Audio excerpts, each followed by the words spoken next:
Alright, welcome back to another mouse review, guys. This is part 2 of the stuff we're filming today, and we're on to the mouse of the new Asus ROG products that they're releasing. So this is the new ROG Harpe Ace AIMLab edition. Hope I'm reading it right. And once again, this was made with AIMLab. Now, if you guys have any idea of like people behind AIMLab, of Ron Rambo Kim and Bardos that helped design this, then you should have high expectations because those are some pretty crazy people involved in it. So, without further ado, we'll go straight into it. Once again, in case you didn't watch the other video, on this one as well, shout out to Jasmin and Jennifer from ASUS in Australia for sending this out to me early for review. I'm glad that I'm being recognized and given the privilege to do this, because these products aren't even announced yet at the time that I'm recording these. So, comes in a standard little ASUS box, not much to say there. It's completely made of recycled material. So I guess they are trying to go green. I personally like that. Obviously the packaging, there's other mics out there these days with better packaging. This does feel a bit cheaper. I mean, if they're cutting down on costs on the boxes and stuff, hopefully the entire product itself will be a lot cheaper, because I don't actually know what the retail price for this will be. So the price for the ROG Harpe Ace AIMLab edition has actually been priced at $150 US. So for us over here in Australia, that would be around 220 Australian dollars. But knowing ROG and how import taxes and everything works, I wouldn't be surprised if this went up to about 250. Also, there is the AIMLab settings. There are some tasks you can play using the mouse and the mousepad. I personally haven't actually been able to test those just yet. I don't think it's necessary. I've already played FPS for far too long, so that setting doesn't really help me. But I think for most people out there, if you are still struggling to decide, oh, what's my ideal liftoff, what's your sensitivity, all of those stuff, do give it a go. Maybe it'll be helpful. So the mouse itself only weighs 54 grams. Now, I personally don't have a scale to measure that, but according to the video by Bad C Tech, he has confirmed this to be 54 grams, so props to Asus on being 100% accurate to their marketing. To open it, it had two pull tabs down the bottom. Now, as you can see, the pull tabs didn't really work out for me, so I started to cut them myself. I pulled this way, by the way, so it just kind of ripped off, which just means if you guys are out there, you're trying to make the unboxing experience a bit more enjoyable, try fix those pull tabs. You open it up and it unfolds like a package. There's the two pull tabs. I just stuck them back onto the box. So initially you'll be greeted with just a colored cardboard box. The mouse would be inside of this black little bag. Not gonna lie, this bag feels pretty terrible. It's clearly one of those like recycled material made bags as well. It's kind of rough on the hands. Now, inside looks like this. Just another cardboard thing, and it's a bit of a pain to try open up and take out the stuff inside it. But once you get it, it just comes out. So inside here would be a nice little paracord. So this paracord is actually really nice. I really like this one, even though I'm not using it. And a wireless dongle extension, you can extend it. And in the box you have some stuff. So in this little packet comes all the extras, which they have also included some stock grips. By the way, these grips look cool. Man, I don't know if you guys like this, but I dig this stuff, right? I didn't put them on because I don't want to ruin it. And this doesn't come with this back part that I personally really want. Core Pads, as far as I'm aware, is the only aftermarket that makes this. Their grips come with one on the rear, so I used lizard skins, which I have a lot of. But yeah, these grips, they look really nice. And also, in case you guys are wondering, these grips are better than all the other stock grips that came with any stock mouse, except for maybe the Lamso Atlantis. Oh, and you could say maybe the Infinity skins that came with the final mouse, if you like those, but those are a bit thick. You also get a spare pair of skates. Now, the stock skates on the bottom would be 4 of these little triangular shaped ones, so there'll be 2 more up the top, which I ripped off. As you can see, I stuck them back here, so these are the ones I haven't used. These were ripped off, and instead I put on the replacement one here. So they give you an option of the big skate and the small skates. I do like the big skate. More on skates later. And then on the further inside, you have this card that tells you about the collab between AIMLab and ROG. Here's the little warranty or manual warranty card, and stickers. I love these stickers. These stickers are cool. Like, I wish more brands gave us cool stickers instead of like their shitty ones, right? Like this reflective sticker, the good design, dude. I'm an Asus fanboy, I'll tell you that right now. There's probably not as many reviews out there for this yet. That's why I'm talking more in depth. Normally I don't talk about the unboxing and all that stuff. Now, the controls are a bit weird. You do have a DPI button on the bottom, and this button over here, the second one, is actually a pairing button for when you use it in Bluetooth mode. Make sure you follow the user guide, because you do need to press multiple buttons at once, including the side buttons and the bottom buttons, in order to switch between things other than DPI, such as your polling rate. Switches are what they call their own ROG micro switch. It has a ROG Speed Nova wireless technology, which I'm pretty sure is already on their other mice that's out. And the sensor is called the aim point. They call the aim point 36,000. The ROG aim point sensor is essentially a 3395. In terms of specs, they do seem to be the same. It has an AimLab logo here. Apparently it's UV, right? So it will shine under like UV light and go blue or something. Lastly, connectivity has 3 types. So you have the wired connection, you have the dongle connection, and also this thing does straight Bluetooth in case you forget your dongle. So that's pretty good, because lots of mice these days no longer have that as a feature. Apparently when you go to pure Bluetooth mode, it only does up to 500 Hz polling rate, but correct me if I'm wrong. I don't think that's really an issue though, but just make sure you don't forget your dongle. And lastly, it actually has a dongle storage point. Last mouse that did this was like the Superlight. I also like that, because all the other mice don't do that anymore. 70 million clicks, click life. I don't think any of us are ever gonna click 70 million times. I don't even know how they get that rating. Do they just like leave the mouse under like a machine that does this like 70 million times? 90-hour battery life. In their marketing packet that they gave me, they took competitor mice A and competitor mice B that they didn't specifically name. They were using as competition reference, and apparently according to the tech specs, this has better battery life, less latency issues, and all of that. Like everything's supposed to be perfect. So pretty impressive. Works with RGB software, the Asus Armory crate and things like that, which is what I'm actually using for my PC. I have an Asus ROG motherboard. That's the details. Not much more to say. So move on to what I do best, which is talk about in-game performance and how it actually ends up playing. If you guys need more information on the specs, go do your own research, go watch other reviewers. They probably tell you more. They'll tell you more about DPI deviation if that's there and everything else that's technical. I want to talk about the gameplay. So go on to coating first. Coating is non-existent. The shell, they even said themselves, is made of recyclable material. Once again, it's all that stuff, and if you guys know, that essentially means no coating, pretty poor quality, feels like shit. Get grips, or like use these, because these grips are really nice. But if you want one that has one on the back, get the Corpads grips if they release any for this. I hope they do, because this is a competitive mouse, and so far Corpads haven't really done many things for the Asus mice, but this one should change that, so hopefully there will be things made for this. Otherwise, use their stock grips, cut your own with lizard skins, do whatever, but make sure you get grips or else you cannot use this mouse. That's my experience anyway, maybe you're different. The aim point sensor, they call it, goes up to 36,000 DPI, so much more than both the Razer and the Logitech. I don't think you'll ever need 36,000 DPI, I don't know what the point is, it's purely like a technological flex, I guess, but I'm pretty sure other brands could have made the same thing. It's completely pointless. Who even plays above 1600 DPI? If you're doing that, you're doing something wrong. That's a useless spec.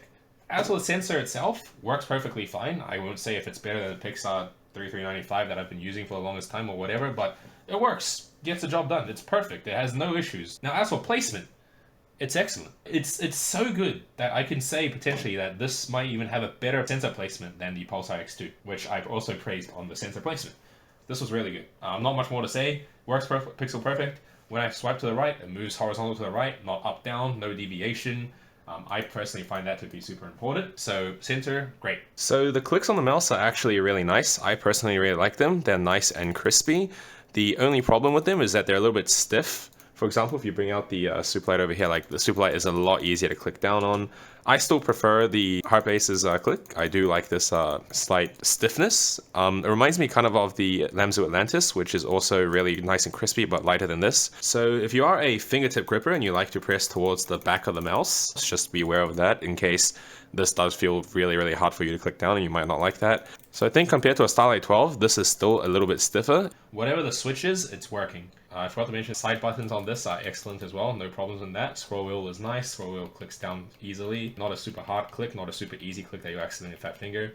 And just everything about this is all around great. Build quality is excellent. It's 55 grams-ish with no holes. Marketed as 54 grams. I didn't actually measure the scale.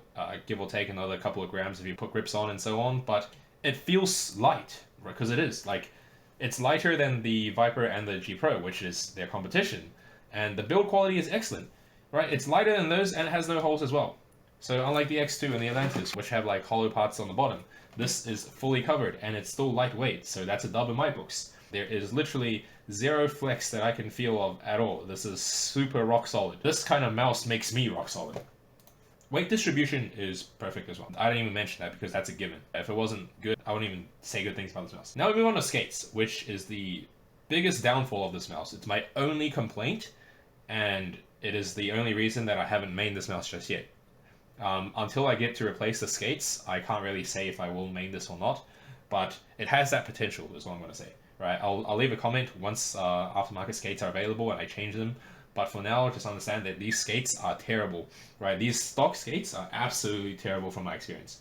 Now, when I first got them, I played for a little bit using the the two initial four corners, and that was okay, right? Their skates are pretty well rounded. The speed was not my preferred; it was a bit too slow and muddy, but nonetheless, the four corners they worked; they were okay. And then I took them off, put this big one on, because you guys will know I like the bigger area, which, by the way, this kind of size for a frontal skate, in my opinion, is perfect. Right? If you look at the X2 here, the X2 is even a little bit smaller, and the Atlantis is even smaller than the X2. So I really do prefer this kind of size. I think this is ideal. Anything bigger than this is too big. Anything smaller than this, I would like a little bit bigger. And I do wish the back part was the same, like this entire part that's kind of curved out here. I wish that was a skate, but they had to leave a hole for the dongle. I do think that while this was a nice little feature, I would prefer that they remove this hole and just make this whole part a skate. That's what skate design. Once I put this one on, this mouse became unusable. I don't know what it is. Maybe it's just me, or maybe there's actually something wrong with their skate design, but this became the most muddy thing I've ever used, pretty much. Like, look at this, right? Do you see how the back part of this is literally spinning because that front part is not moving? It's too much grip. Like, this mouse just became unusable because of these skates. It's the most muddy thing. I can't turn properly. And no, I didn't damage these skates when putting them on. There's just something wrong with it. Right? There's something wrong with it. I need to change the skates to give you guys a more unbiased review in this case. Until then, the stock skates are terrible. And I don't recommend you use this one. You might have the same experience I do. The original stock form of the four corners is actually, like, it's usable, it's okay. You might want a slightly faster mouse pad, but some people never change skates to begin with, so you guys won't notice that. But nonetheless, that's my experience with these skates. Asus, if you're listening, please, please, please redo your skates, right? If you guys plan to revamp this or change it a little bit when you guys are releasing, make sure you change the skates. The design over here being the full thing would be ideal. I would like that, but that's just me. But the speed of the skates and how they play and feel, please do something about it. Now, on to shape. Shape is one thing that this mouse has excelled at. This mouse almost directly resembles the Superlight if you look at the Elo shapes diagram. Now, from a side-by-side comparison, it also does kind of feel that way, but in hand, definitely not. The problem with Elo shapes diagrams is that when you look at them from the top view, it only shows you the widest part of the mouse. But in reality, all of these mice get narrower as you reach the bottom, and more so often we grip where the narrower part is rather than the width.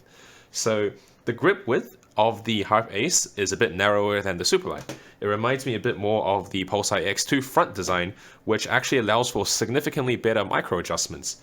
Now, on the back, the hump is a bit further back on the Harpe Ace, and it does get into your palm a lot more than the Superlight, so that does feel a lot more comfortable and give you that stability. It's kind of like a hybrid between what the X2 and the Superlight would be.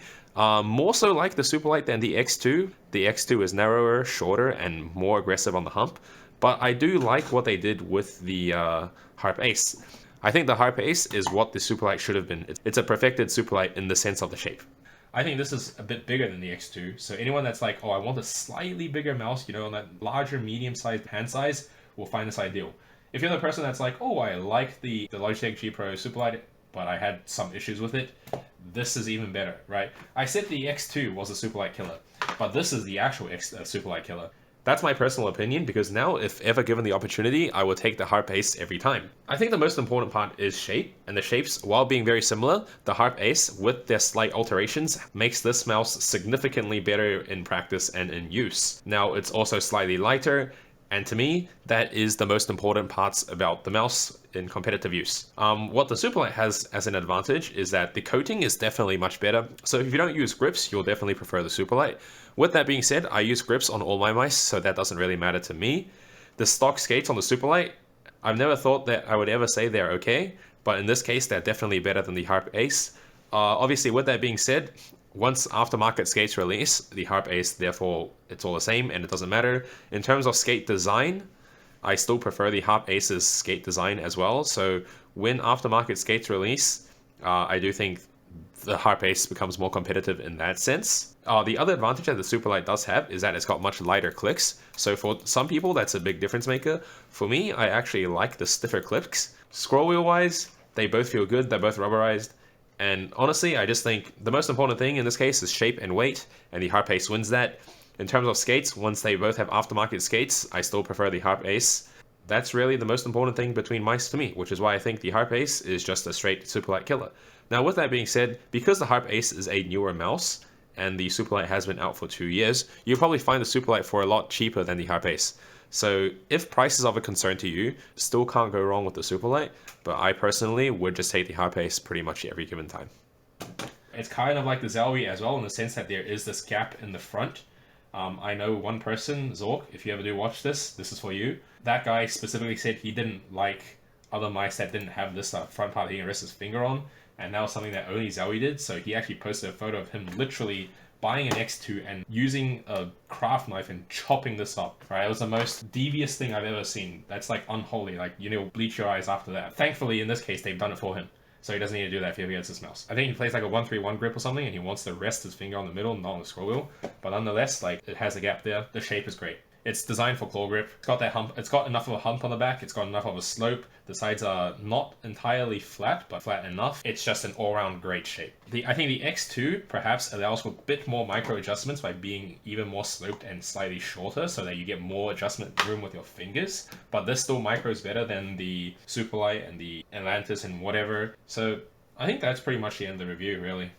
Just do some more comparisons. Like I said, the X2, right? This, much better clicks. Weight, pretty much the same. Build quality, Asus ROG is better.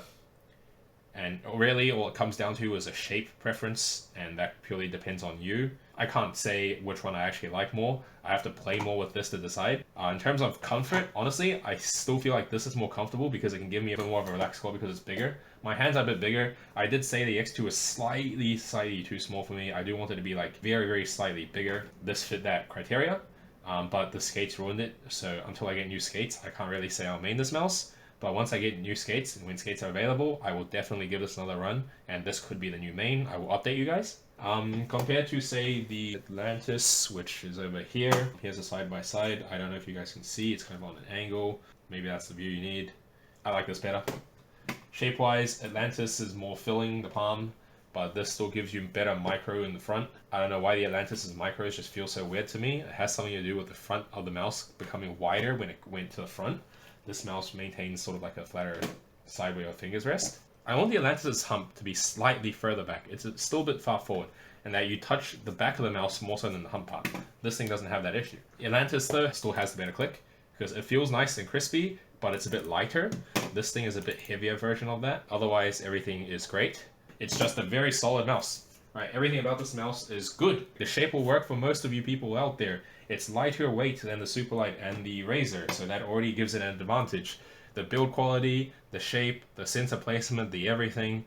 This is the mouse that should become the new mainstream king. When the competition for Asus is Xiaomi, Logitech, Razer, SteelSeries, and so on, this has won. This is now the best. I would rate this over the Viper V2, unless you have the 4K dongle and can notice the difference between the 4K. I personally said it doesn't make as much of a difference to me. I still think the shape, sensor placement, all of that made a bigger difference in my in-game performance than having the 4K dongle did, which means that this, in my opinion, is the new mainstream king. Keep in mind, not everyone is a mouse enthusiast, goes around hunting for the Atlantis, the X2 and whatever, especially if they're not available in the store for you to just walk into and buy. Unlike the generic mainstream brands. This, however, I expect to be in those stores, to be in the local store you can just walk into and buy. And if that is the competition, this is one. Buy this. Give it a shot. If you guys liked any of the Xiaomi mice I mentioned, the Atlantis, the X2, whatever, give this a go. Please give this a go. Tell me how you feel. Once again, shout out Asus for giving me this to review. I hope you guys fix those problems that I described. You might not see it as a problem. I see it as a problem. If you fix that, oh my god, I will love you forever. Also, please send me more items to review. I'm loving this. I will send them back if I have to, but just give me something to try. Wink wink, send me those monitors. Alright, thank you guys for watching.